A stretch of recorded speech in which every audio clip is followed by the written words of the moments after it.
بسم اللہ الرحمن الرحیم۔ ولادت رسول کی شان اور اس کے فوری اثرات۔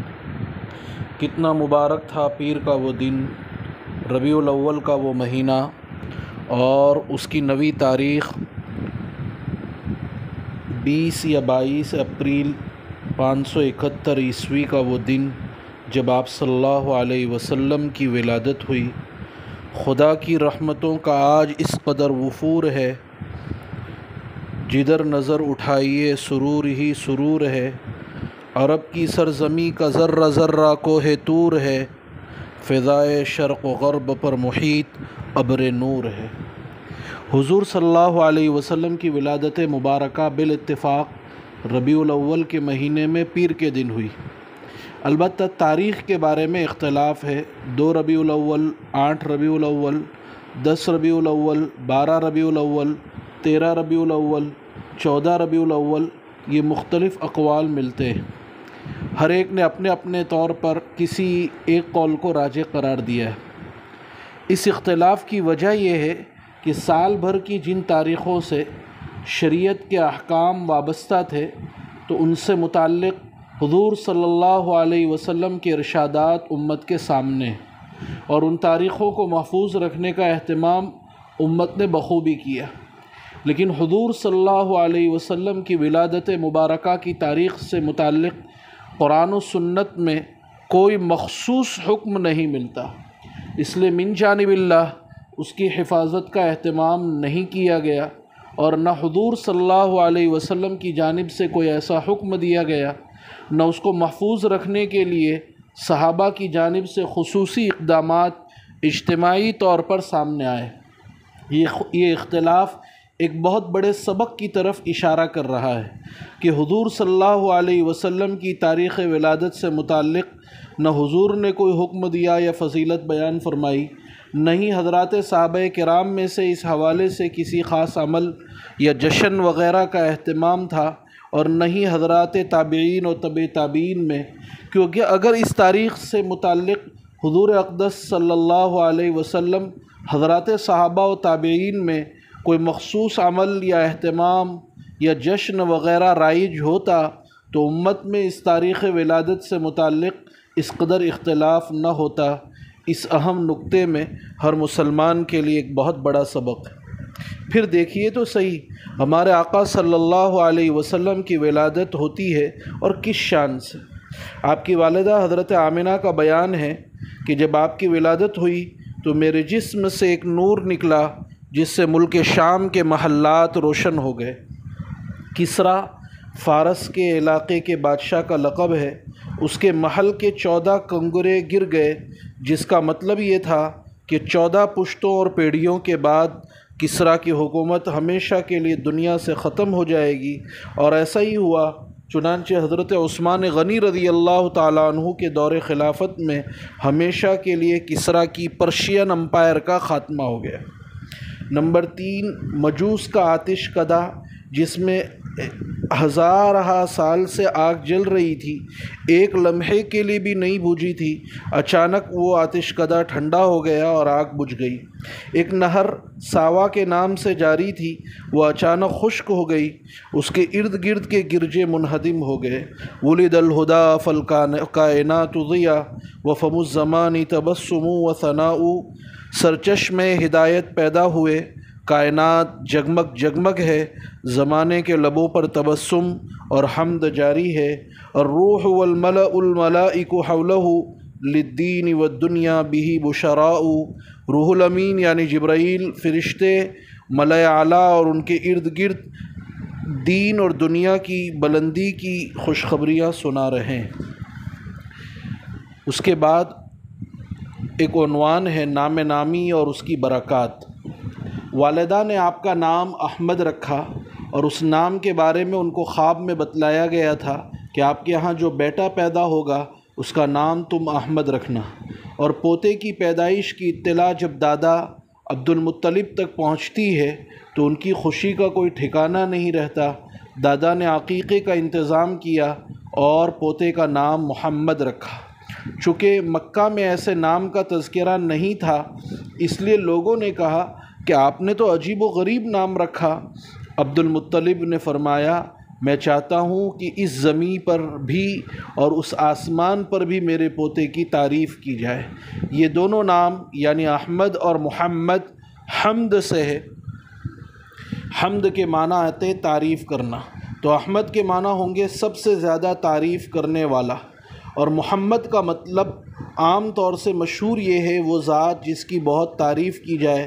چنانچہ یہ دونوں باتیں آپ پر صادق آتی ہیں، آپ قابل تعریف بھی ہیں، اور آپ کی زبان مبارک سے جس طرح اللہ تعالیٰ کی تعریف نکلی ہے کسی اور کی زبان سے اس انداز میں نہیں نکلی، اور قیامت کے دن جس انداز سے آپ اللہ کی تعریف فرمائیں گے اولین اور آخرین میں سے کسی نے ایسی تعریف نہیں کی ہوگی۔ محمد کا یہ ترجمہ وہ ذات جس کی تعریف کی جائے بالکل صحیح ہے، لیکن علامہ راغب اصفہانی فرماتے ہیں محمد کا ترجمہ ہے وہ ذات جس میں تمام قابل تعریف اوصاف اور خصائل جمع کر دیے گئے ہوں، یعنی مختصر لفظوں میں کہنے دیجئے مجموعہ خوبی۔ بعض نے اس کا عربی گرامر کے اس کو سامنے رکھتے ہوئے ترجمہ کیا ہے جس کا جز قابل تعریف ہو، اور بعض نے کہا جس کی تعریف بے اختیار کی گئی ہو۔ یہ بھی عربی گرامر کو سامنے رکھتے ہوئے ترجمہ کیا گیا، جیسے عبداللہ ابن سلام جو یہودیوں کے پہلے بہت بڑے عالم تھے، جیسے ہی انہوں نے چہرے انور کو دیکھا فوراً پکار اٹھے یہ جھوٹے کا چہرہ نہیں ہو سکتا۔ اور علامہ سہیلی فرماتے محمد کے معنی ہے وہ ذات جس کی تعریف کثرت کے ساتھ بار بار کی جائے، جس کی تعریف کبھی ختم نہ ہو، تعریف کے بعد تعریف، توصیف کے بعد توصیف ہوتی رہے۔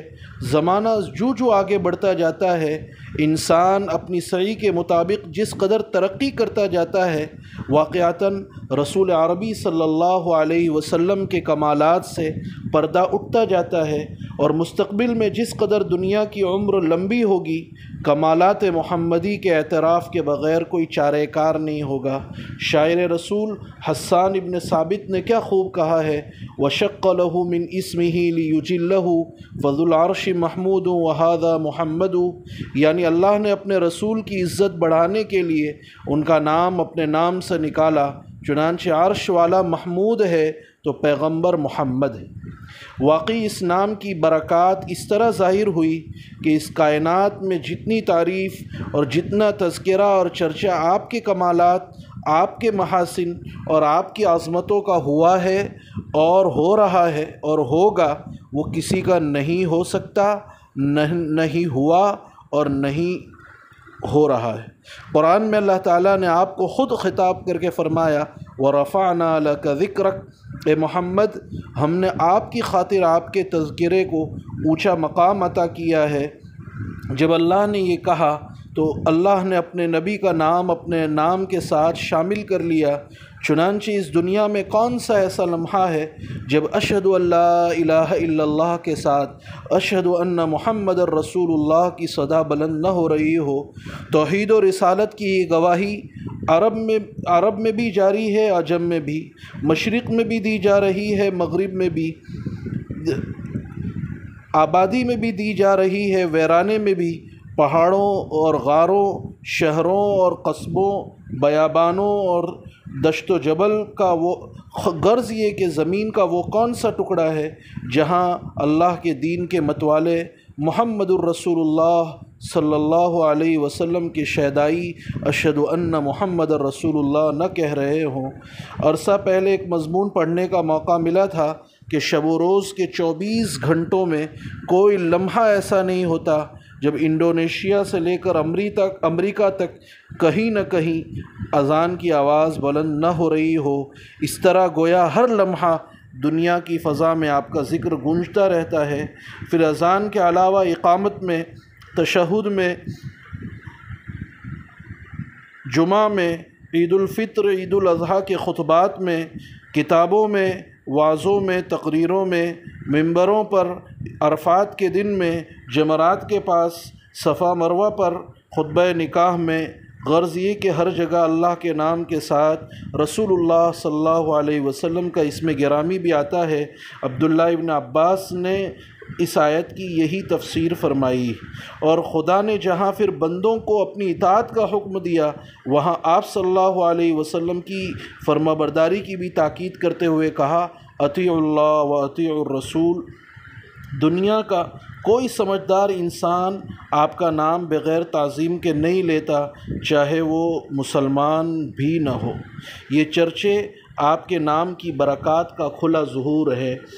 کائنات حسن جب پھیلی تو لامحدود تھی، شاعر کہتا ہے کائنات حسن جب پھیلی تو لامحدود تھی، اور جب سمٹی تو تیرا نام ہو کر رہ گئی۔ علماء نے اس میں محمد کی تاریخ، کمالات، فضائل، برکات، تعظیم وغیرہ پر بہت کچھ لکھا ہے، اور یہ نام مسلم خطوں میں تو شروع سے ہی سب سے زیادہ رکھے جانے والا نام رہا ہے۔ اب یہ مبارک نام یورپ میں بھی سب سے زیادہ پسندیدہ نام بن رہا ہے، جس کا تلفظ کرتے ہوئے ہونٹ ایک دوسرے کا دونوں ہونٹ ایک دوسرے کا عقیدت سے بوسہ لیتے ہیں۔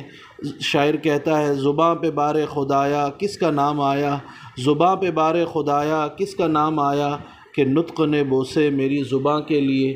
لندن میں 2009 سے اب تک سب سے زیادہ بچوں کا نام محمد رکھا گیا، اور چند سالوں پہلے ویلز میں اور اب جرمن دارالحکومت برلن میں گزشتہ سال 2022 میں سب سے زیادہ رکھا جانے والا نام محمد ہے۔